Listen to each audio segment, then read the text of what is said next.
सुख दुख तुझको मिलता है, निज कर्म का लेखा तू चुकता है। जो पूर्वे किया सो मिलता है, फरियाद न कर, फरियाद न कर। हम शिकायत ही करते रहते हैं, ऐसा हुआ वैसा हुआ, इसने ऐसा किया उसने वैसा किया। जो हमारे प्रारब्ध में लिखा होता है वो मिलता रहता है। परिवार भी कर्मानुसार मिलता है, पति पत्नी पुत्र जो कुछ मिलता है कर्मानुसार मिलता है। अच्छा कर्म होगा तो परिवार भी अच्छा मिलेगा, यदि हमारे कर्म ही ऐसे बुरे होंगे तो बुरा मिलेगा। तो फिर क्या कर्म की ही हम पूजा करते रहेंगे? तो हमारा शास्त्र कहता है कि कर्म पर भी शासन करने वाला ईश्वर है। कर्म पर भी शासन करने वाला ईश्वर है, ईश्वर के अलावा और कोई नहीं है। ईश्वर की आराधना करने से, भक्ति करने से कर्म में भी छूट मिलती है। भागवत में अजामिल की कथा आती है। पापी था किंतु भगवान नारायण का नाम लिया, यमदूत से विष्णु के पार्षदों ने छुड़वाया। आज भगवान स्वामीनारायण राजा से कह रहे हैं, कर्मानुसार सुख और दुख तो होगा ही। आजकल हमारे वाले बहुत भांति भांति के लोगों को अंधश्रद्धा में घिसटते जा रहे हैं।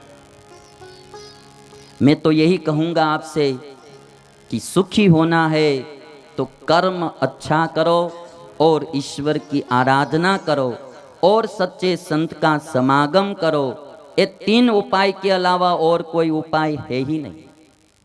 ईश्वर की आराधना करो।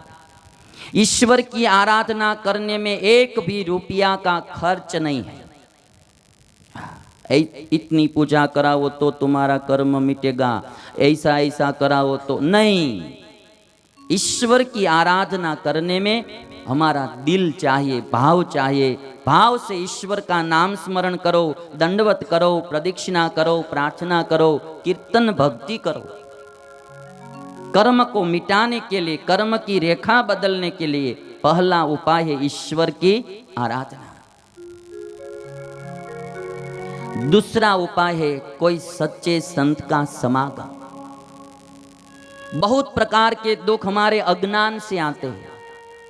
काम, क्रोध, लोभ, ईर्ष्या, राग, द्वेष, वासना, बुरी आदतें, व्यसनों इत्यादि से हमको दुख मिलता है। और इन सब से छुटकारा पाना है तो कोई सच्चे संत का समागम हर दिन थोड़ा थोड़ा करो। ये दूसरा उपाय है सुखी होने का।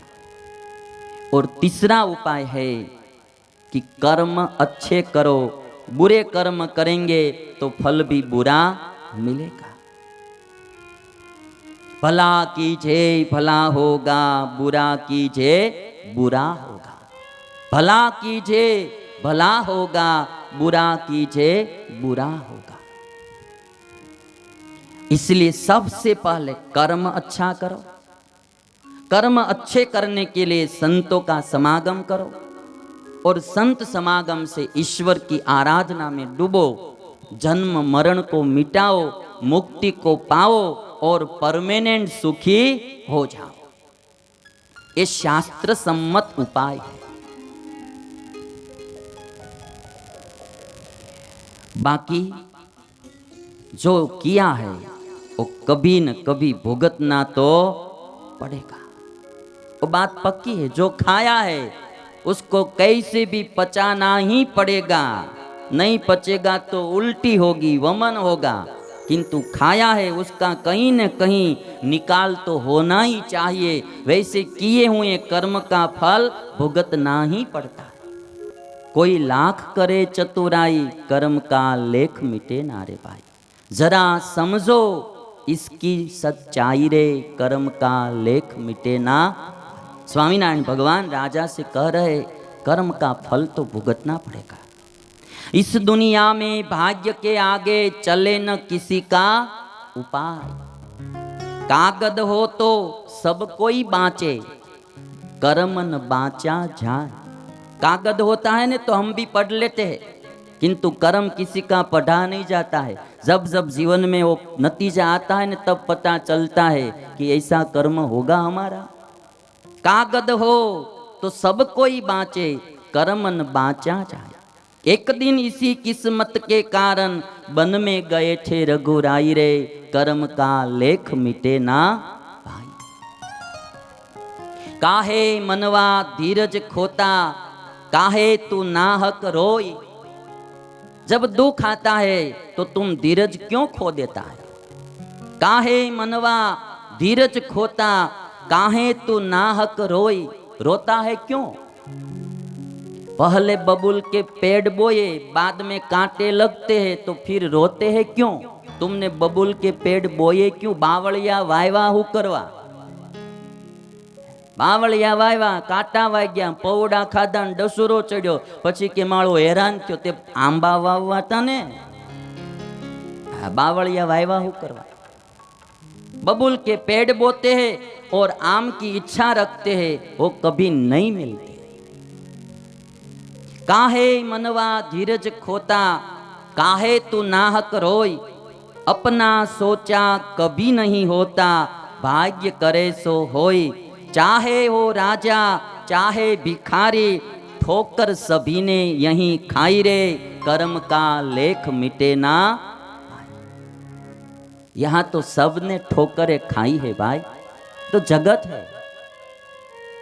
देखिए यहां इस जगत का देखभाल करने वाला कोई नहीं है।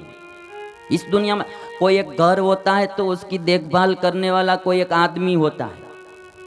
कोई एक संस्था होती है तो उसकी देखभाल करने वाला कोई एक आदमी होता है। इतना बड़ा संसार चल रहा है, इसका देखभाल करने वाला यहाँ कोई दिखाई नहीं देता है, फिर भी सब ठीक ठाक चल रहा है। क्यों। कोई एक है ईश्वर जो इनकी देखभाल करता है और उसके मुताबिक सबको सुख दुख मिलता रहता है, चाहे राजा हो चाहे भिखारी हो। इसलिए जिनको सुखी होना है उनको ये 3 बात याद रखने की। एक तो कर्म करने में पहले सावधानी रखने की। जैसा बोएंगे वैसी फसल काटेंगे। और दूसरा, संत समागम करो। कोई भी संत आपको अच्छा लगे, मेरी कोई बाउंड्री नहीं है। कोई राम का उपासक संत मिले, कृष्ण का उपासक मिले, कोई भी दुनिया में संत मिले, गेरुए वस्त्र में मिले या वाइट वस्त्र में मिले, संत तो इस सभा में भी होते हैं, गृहस्थ में भी संत होते हैं। पुरुषों में ही होते हैं ऐसा नहीं, नारियों में भी संत होते हैं। हमारे स्वामीनारायण संप्रदाय में लाडूबा हो गए, जीवबा हो गए, उनके पास आकर कोई बैठता था तो उनके मन के संकल्प शांत हो जाते थे। ऐसी भक्ति, ऐसी जगत में विरक्ति, ताप, साधना, लाडूबा जीवबा के पास कोई आकर बैठे, मन के संकल्प विराम हो जाते थे। नारी में भी संत होते हैं। मीराबाई संत थी। स्वामीनारायण संप्रदाय में तो कितनी नारियां ऐसी थी जो समाधि निष्ठ थी, समाधि में भगवान के धाम में जाती थी। गुणातीतानंद स्वामी आखा गांव जाते हैं तो स्वामीनारायण भगवान की भक्त बाई अपने पुत्र से बोल देती है कि स्वामी जी जूनागढ़ से आ रहे हैं, रसोई तैयार करो। घर बैठे पता चल जाता था। संत कहीं भी हो सकते,